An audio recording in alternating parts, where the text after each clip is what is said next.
When capital is nowhere in view. A Travel Channel episode of No Reservations, a cooking-focused show narrated by Anthony Bourdain, took viewers to Port-au-Prince, Haiti. I had heard that the show offered unique insights into the country and its troubles. I couldn't imagine how, but it turns out to be true. Through the lens of food, we can gain an insight into culture, and from culture to economy, and from economy to politics, and finally to what's wrong in this country, and what can be done about it. Through this micro-lens, we gain more insight than we would have if the program were entirely focused on economic issues. Such an episode on economics would have featured dull interviews with Treasury officials and IMF experts and lots of talk about trade balances and other macroeconomic aggregates that miss the point entirely. Instead, with the focus on food and cooking, we can see what it is that drives daily life among the Haitian multitudes. And what we find is surprising in so many ways. In a scene early in the show, set in this giant city after the earthquake, Bourdain and his crew stop to eat some local food from a vendor. He discusses its ingredients and samples some items. Crowds of hungry people begin to gather. They are doing more than gawking at the camera crews. They are waiting, in the hopes of getting something to eat. Bourdain thinks of a way to do something nice for everyone.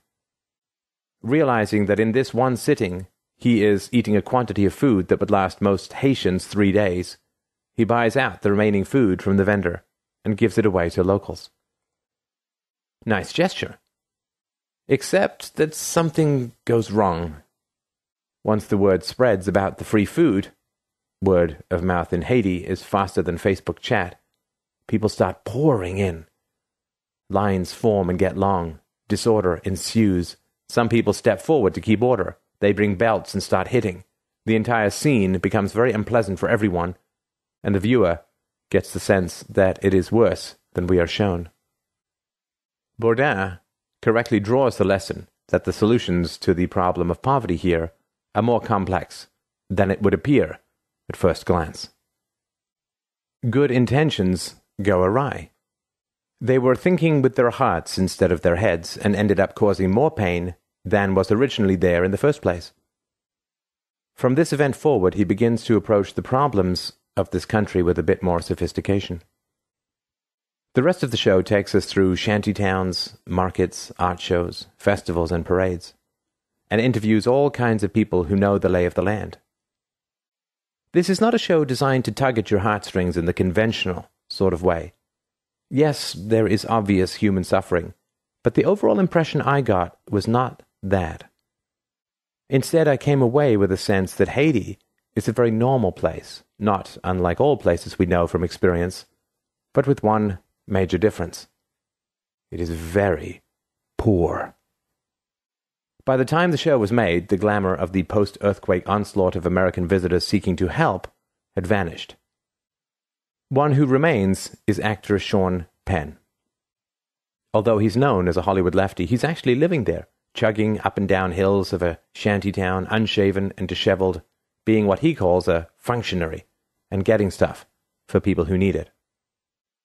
He has no easy answers, and he had sharp words for American donors who think that dumping money into new projects is going to help anyone. The people of Haiti in the documentary conform to what every visitor says about them. They are wonderfully friendly, talented, enterprising, happy, and full of hope. Like most people, they hate their government.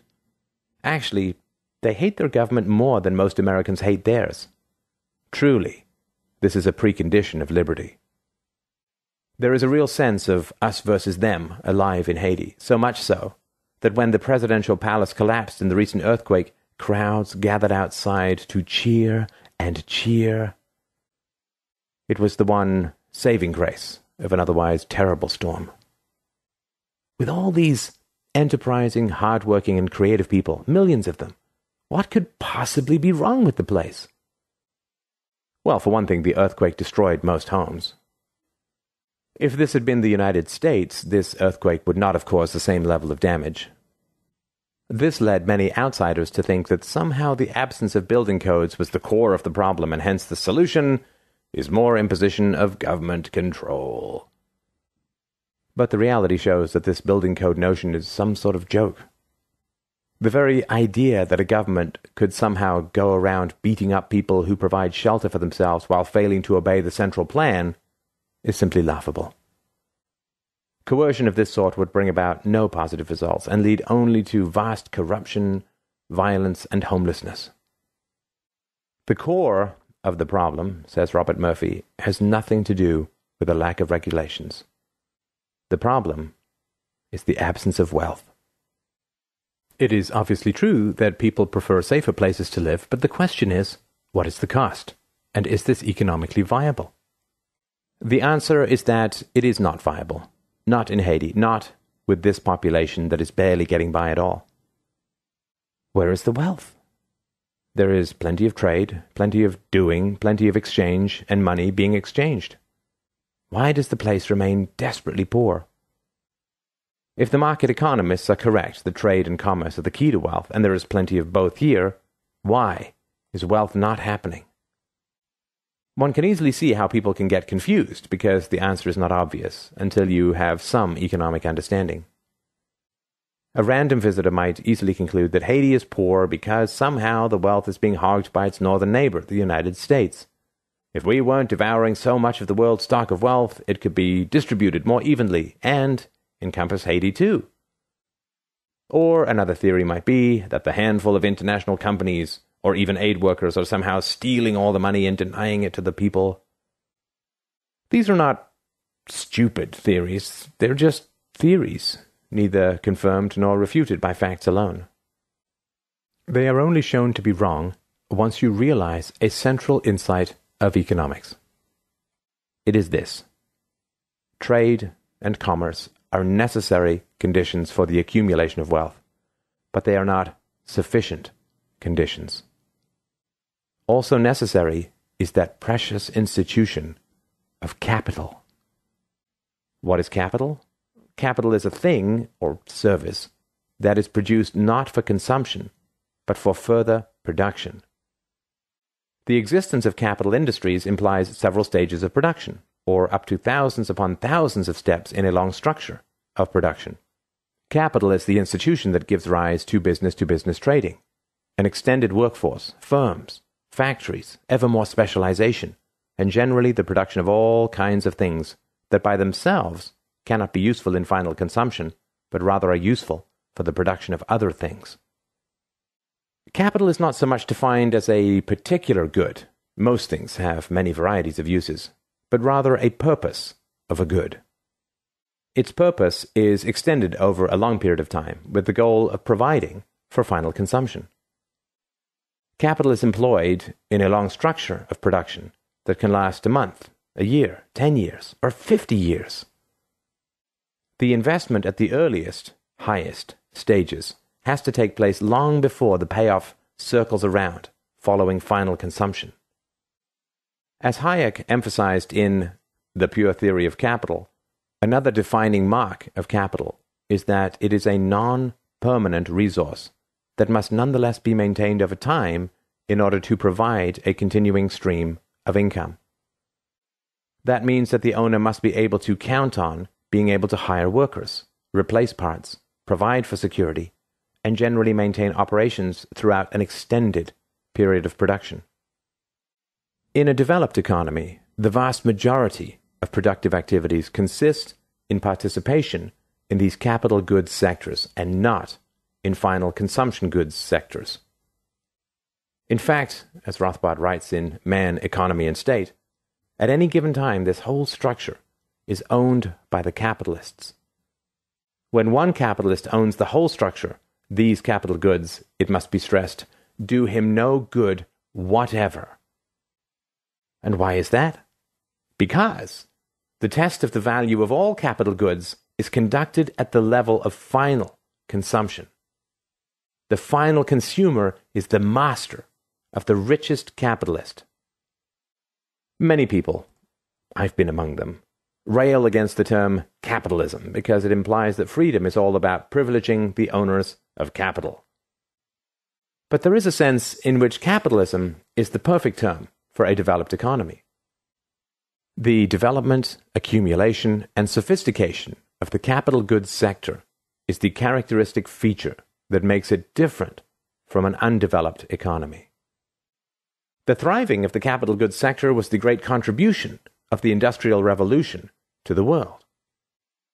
Capitalism did, in fact, arise at a specific time in history, as Mises said, and this was the beginning of the mass democratization of wealth. Rising wealth is always characterized by such extended orders of production. These are nearly absent in Haiti. Most all people are engaged in day-to-day commercial activities.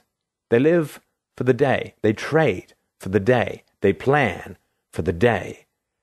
Their time horizons are necessarily short, and their economic structures reflect that. It is for this reason that all the toil and trading and busyness in Haiti feels like pedaling a stationary bicycle. You are working very hard and getting better and better at what you are doing, but you're not actually moving forward.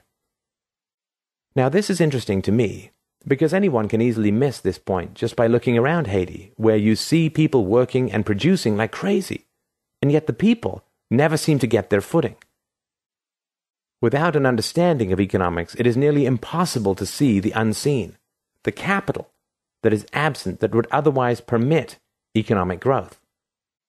And this is the very reason for the persistence of poverty, which after all is the natural condition of mankind. It takes something heroic, something special, something historically unique to dig out of it.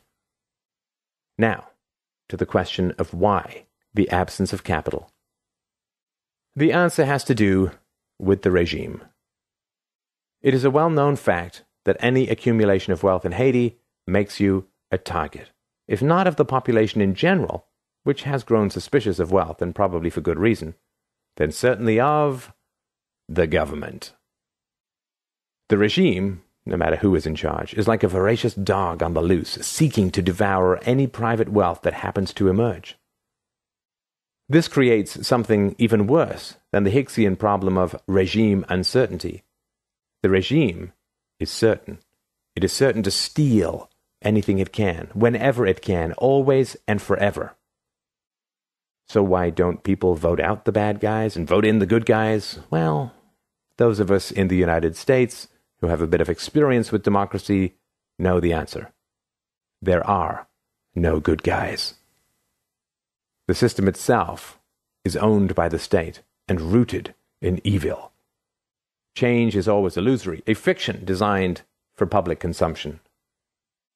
This is an interesting case of a peculiar way in which government is keeping prosperity at bay. It is not wrecking the country through an intense enforcement of taxation and regulation or nationalization. One gets the sense that most people never have any face time with a government official and never deal with paperwork or bureaucracy, really. The state strikes only when there is something to loot, and loot it does predictably and consistently, and that alone is enough to guarantee a permanent state of poverty. Now, to be sure, there are plenty of Americans who are firmly convinced that we would all be better off if we grew our own food, bought only locally, kept firms small, eschewed modern conveniences like home appliances, went back to using only natural products, expropriated wealthy savers, harassed the capitalistic class until it felt itself unwelcome and vanished. This paradise has a name, and it is Haiti.